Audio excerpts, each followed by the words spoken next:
नाज़रीन अस्सलामु अलैकुम वरहमतुल्लाहि वबरकातुहू। आज ज़िलहिज्जा की 29 तारीख़ है।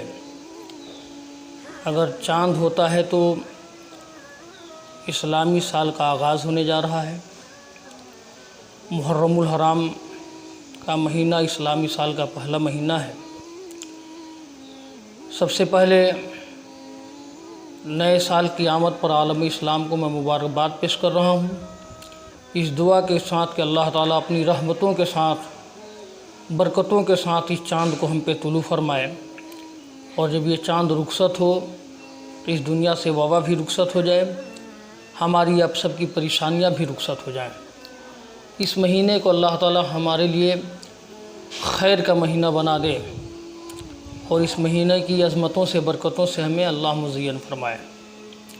आज बहुत से मुसलमानों को ये पता ही नहीं है कि उनके इस्लामी साल का आगाज़ कब होता है।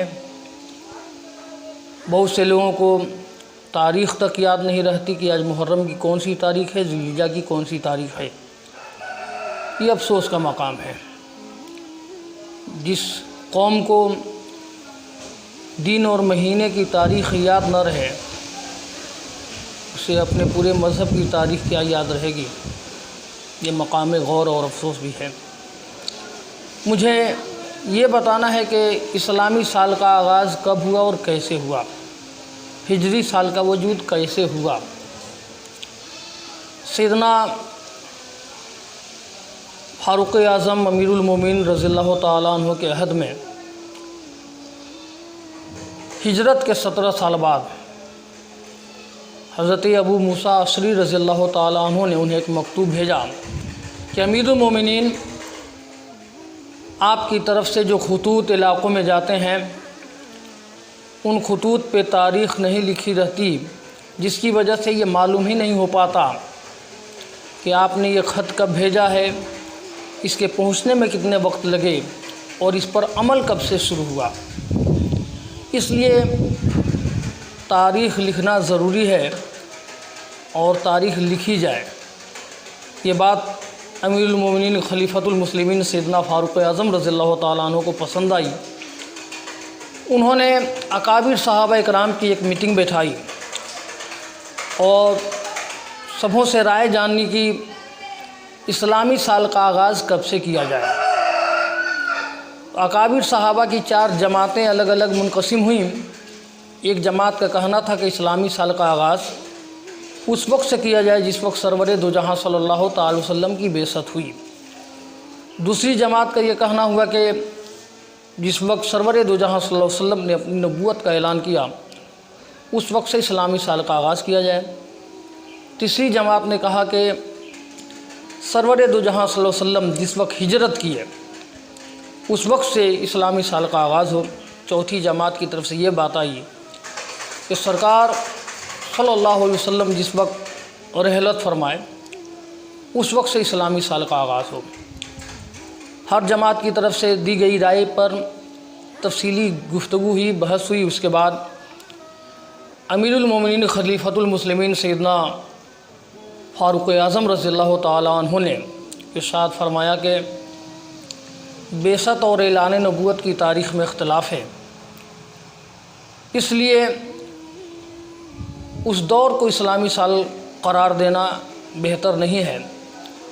और जिस वक्त सरवर दो जहां सल्लल्लाहु अलैहि वसल्लम दुनिया से रुखसत हुए ज़ाहिरी एतबार से, वो साल हमारे लिए, मुसलमानों के लिए गम और मलाल का साल है, इसलिए उसको भी रखना मुनासिब नहीं है। हाँ, हिजरत का साल हमारे लिए बेहतर है होगा।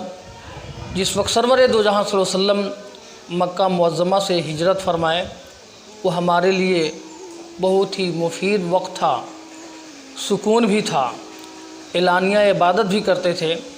इसलिए बेहतर ये है कि सरवर दो जहां सल्लल्लाहु अलैहि वसल्लम की हिजरत जिस ज़माने में हो रही है, उसी को इस्लामी साल करार दिया जाए।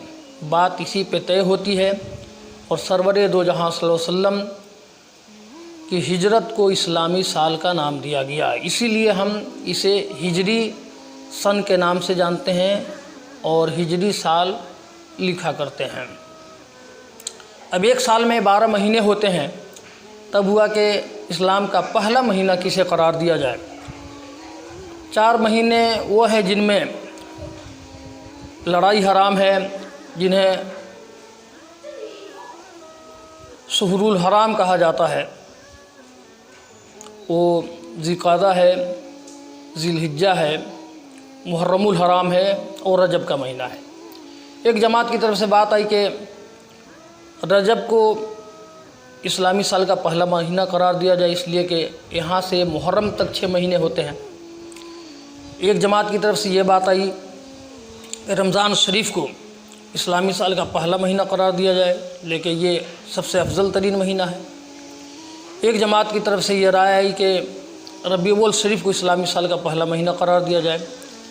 چوتھی جماعت کی طرف سے یہ رائے پیش ہوئی کہ محرم شریف کو اسلام کا پہلا مہینہ قرار دیا جائے، اس لیے کہ اس مہینے میں اسلام کو بہت سا فائدہ ہوا تھا اور ہمارے لیے بہت ہی مفید مہینہ ثابت ہوا تھا۔ سیدنا فاروق اعظم رضی اللہ تعالیٰ عنہ نے یہی فیصلہ فرمایا کہ اسلامی سال کا جو پہلا مہینہ ہوگا وہ محرم الحرام کا مہینہ ہوگا۔ اس میں یہ بات کہی گئی کہ یہی وہ مہینہ ہے جس مہینے میں بیعت عقبہ کے بعد انصار مدینہ نے سرور دو جہاں صلی اللہ تعالی علیہ وسلم کو ہجرت کی دعوت دی اور سرور دو جہاں صلی اللہ تعالی وسلم نے ان کی دعوت قبول فرمائی۔ دوسری حکمت یہ پیش کی گئی کہ حج کے بعد محرم کے مہینے میں ہی حاجی حجاج اپنے گھروں کو پلٹتے ہیں اور اس عظیم عبادت کو بجا لانے کی جو مسرت ان کے چہروں پہ ہوتی ہے، وہ خوشی بہت اہم خوشی ہوتی ہے۔ اس لیے گھروں کو پلٹنے پر اور حج کی سعادت نصیب ہونے پر یہ ایک بہت بڑا انعام حاصل ہوتا ہے، اس لیے اس مہینے کو ہی اسلامی سال کا پہلا مہینہ قرار دیا جائے۔ اس کے علاوہ بھی اس مہینے کی بڑی عظمت رہی ہے، فضیلت رہی ہے۔ اسلام کی آمد سے پہلے بھی روایات اور احادیث مصطفیٰ صلی اللہ تعالی وسلم میں اس مہینے کی عظمت مسلم ہے۔ روایتوں کے حوالے سے یہ بات ثابت ہے اور ہم تک پہنچی ہے کہ یوم عاشوراء یعنی 10 محرم کو ہی اللہ تبارک و تعالیٰ نے حضرت آدم علیہ السلام کی خلقت فرمائی۔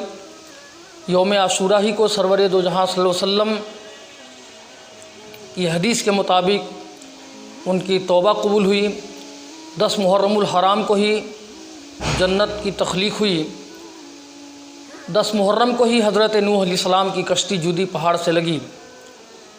سرور دو جہاں صلی اللہ علیہ وسلم جب ہجرت کے بعد مدینہ منورہ میں تشریف لائے تو وہاں مدینہ شریف کے یہود 10 محرم کو یعنی یوم عاشوراء کو روزہ رکھا کرتے تھے۔ ان سے پوچھا گیا کہ آج روزہ رکھنے کی وجہ کیا ہے، تو یہودیوں نے کہا تھا کہ آج ہی کی تاریخ یعنی 10 محرم الحرام کو اللہ تبارک و تعالیٰ نے ہمارے پیغمبر حضرت موسیٰ علیہ نبینا علیہ الصلوۃ والسلام کو فرعون سے اور ان کی قوم کو بھی فرعونیوں سے نجات عطا فرمائی تھی۔ اس لیے ہمارے لیے فتح کا دن ہے، خوشی کا دن ہے، ہم لوگ روزہ رکھتے ہیں۔ سرکار مدینہ صلی اللہ علیہ وسلم نے بھی ارشاد فرمایا کہ ہم زیادہ حق رکھتے ہیں کہ اس دن میں روزہ رکھیں، لیکن ہم یہودیوں کی طرح ایک نہیں بلکہ 2 روزہ رکھا کریں۔ اس لیے نفلی روزے جو بھی ہوں انہیں 2 کم سے کم رکھنا چاہیے۔ اہمیت اور فضیلت کے علاوہ اس مہینے سے کچھ ایسے حادثات اور واقعات جڑے ہیں جن سے صرف نظر ممکن نہیں ہے۔ 2 حادثے اس مہینے میں ایسے واقع ہوئے جن کو رہتی دنیا تک فراموش نہیں کیا جا سکتا۔ پہلا واقعہ اور حادثہ تو یہ ہے کہ اسی مہینے کی پہلی تاریخ کو خلیفۃ المسلمین امیر المومنین سیدنا فاروق اعظم رضی اللہ تعالیٰ عنہ جامِ شہادت نوش فرمائے۔ یہ اور بات ہے کہ ان پر حملہ جو ہوا تھا وہ 28 ذی الحجہ کو ہوا تھا، لیکن اسلام کی ایک عظیم ہستی اس دنیا سے تشریف لے گئی امیر المومنین کی شکل میں، جو اسلام کے مطلوب تھے۔ تو اسلام کا بہت بڑا خسارہ ہوا۔ रहती दुनिया तक सैयदना फ़ारूक आज़म रज़ी अल्लाह ताला अन्हु के जो एहसानात हैं इन्हें फरामोश नहीं किया जा सकता। सरकार मदीना सल्लल्लाहु अलैहि वसल्लम ने इरशाद फरमाया था कि मेरे बाद कोई नबी आने वाला नहीं, अगर मेरे बाद कोई नबी होता तो उमर होते। इतनी बड़ी अजीम शख्सियत की शहादत इसी महीने की पहली तारीख को हुई। और दूसरा अजीम हादसा 61 हिजरी में 10 मुहर्रमुल हराम को करबला के मैदान में सरवर दो जहां सल्लल्लाहु अलैहि वसल्लम के नवासे हज़रत इमाम हुसैन रज़ी अल्लाह ताला अन्हु और उनके रफ़क़ाए सफ़र को यज़ीदियों ने शहीद किया था।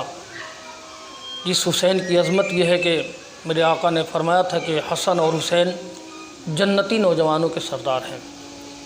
जब बचपने में इमाम अली मकाम सैयदना इमाम हुसैन रज़ी अल्लाह ताला अन्हु रात के सन्नाटे में रोते तो इमामुल अंबिया सैयदुल अंबिया सरवर दो जहां सल्लल्लाहु अलैहि वसल्लम इरशाद फरमाते, बेटी फ़ातिमा हसनैन को न रुलाओ, इनके रोने से मुझे तकलीफ़ पहुँचती है। उस दिन मेरे आका को कितनी तकलीफ़ पहुँची होगी। इस वक्त करबला के मैदान में उनका नवासा जो उनके पुश्त पे सवार होता था जामे शहादत नोश कर रहा होगा, उस वक्त सरवर दो जहां सल्लल्लाहु अलैहि वसल्लम को कितनी तकलीफ़ पहुँची होगी। लेकिन अफसोस है कि उस दिन हम करते क्या हैं, हमारे अमाल क्या हैं। 10 मुहर्रम को हम तजियादारी ढोल तमाशे में अगर अपना वक्त बर्बाद कर रहे हैं तो हमारे लिए बहुत नुकसानदह बातें हैं। आखिर हम करें क्या। 10 मुहर्रमुल हराम को हम गुस्ल करें, खूब कसरत के साथ हम इबादत करें, रियाज़त करें, नवाफिल का अहतमाम करें, कुरान मुक़द्दस की तिलावत करें, तौबा करें, दुआएं मांगें, गुरबा व मसाकीन को दावत करें, मजबूर और बेबस लोगों की मदद करें, पानी और शरबत का सबील लगाएं। लेके करबला के शोहदा को आप अगर राज़ी करना चाहते हैं, उनसे कुछ फैज़ हासिल करना चाहते हैं तो आप कुरान मुक़द्दस की तिलावत करें, नज़र नियाज़ करें। ये ना कि खुराफात में अपने वक्त को बर्बाद करें। करबला की वो तारीख़ है जिस तारीख़ को हम इस वक्त नहीं पेश कर सकते, इसलिए कि वो बहुत तफसीली वाक़या है। बस उस दिन की अहमियत और अज़मत और इफ़ादियत बहुत ज़्यादा है। उस यौम आशूरा को हम खुराफात में गुजारने के बजाय इबादत और रियाज़त में गुजारने की कोशिश करें और गुरबा और मसाकीन पर खर्च करें, सदका व खैरात का अहतमाम करें। इस वक्त सैलाब और कोरोना से बहुत से लोग परेशान हैं, मुतासिर हैं। हम उस दिन खुसूसी तौर पर ऐसे लोगों की मदद करें जो बाढ़ की वजह से अपने घरों से निकलकर सड़क पर या बांध पे ज़िंदगी गुजार रहे हैं। हम उस इलाके में हैं जहाँ इस तरह के वाक़े बहुत से रूनुमा हो चुके हैं। ऐसे लोगों की मदद करें ताकि हमें करबला वालों का फैज़ान हासिल हो सके। मजबूर और बेबस लोगों के घर जाकर आप मोमबत्ती ही गिफ्ट करें उजाले के लिए या कुछ दें ताकि इस महीने की बरकतें हमको मिल सकें। अल्लाह के उन बंदों की आप मदद करें जो इस वक्त लाचार और परेशानी के आलम से गुज़र रहे हैं, तो बेशक अल्लाह ताला की रहमतें हम पर होगी, आप पर होंगी और करबला वालों का फैज़ान भी हमें मुयस्सर होगा और हम उनके ज़िक्र की महफ़िलों का अहतमाम करें। उस तारीख़ को अपनी नस्लों में मुंतकिल करने की कोशिश करें। हम बताएं कि करबला का वाक़या क्यों पेश आया और उस वाक़े से हमें कौन सा सबक मिलता है। गरीब व सादा व रंगी है दास्तान हरम, नहायत जिसके हुसैन इब्तदा है इस्माइल, क़त्ल हुसैन असल में मर्ग यजीद है, इस्लाम ज़िंदा होता है हर करबला के बाद। करबला हमारी ज़िंदगी का हिस्सा है, उसे याद रखना चाहिए और उस दिन जो तरीक़े हैं इबादतों के, उन तरीक़ों पर हम अल्लाह ताला की रहमतों के हक़दार बने। हम दुआ करते हैं कि अल्लाह ताला इस नए साल को हम पर जो तुलू करे वो रहमतों के साथ, बरकतों के साथ, और इस आने वाले नए साल में, इस्लामी नए साल में अल्लाह हमसे तमाम परेशानियों को दूर फरमाए और करबला वालों का फैज़ान हम पे नाजिल फरमाए। अस्तग़फिरुल्लाह रब्बी मिन कुल्लि ज़ंबिन व अतूबु इलैह, ला इलाहा इल्लल्लाहु मुहम्मदुर रसूलुल्लाह सल्लल्लाहु अलैहि वसल्लम। अस्सलामु अलैकुम व रहमतुल्लाहि व बरकातुहू।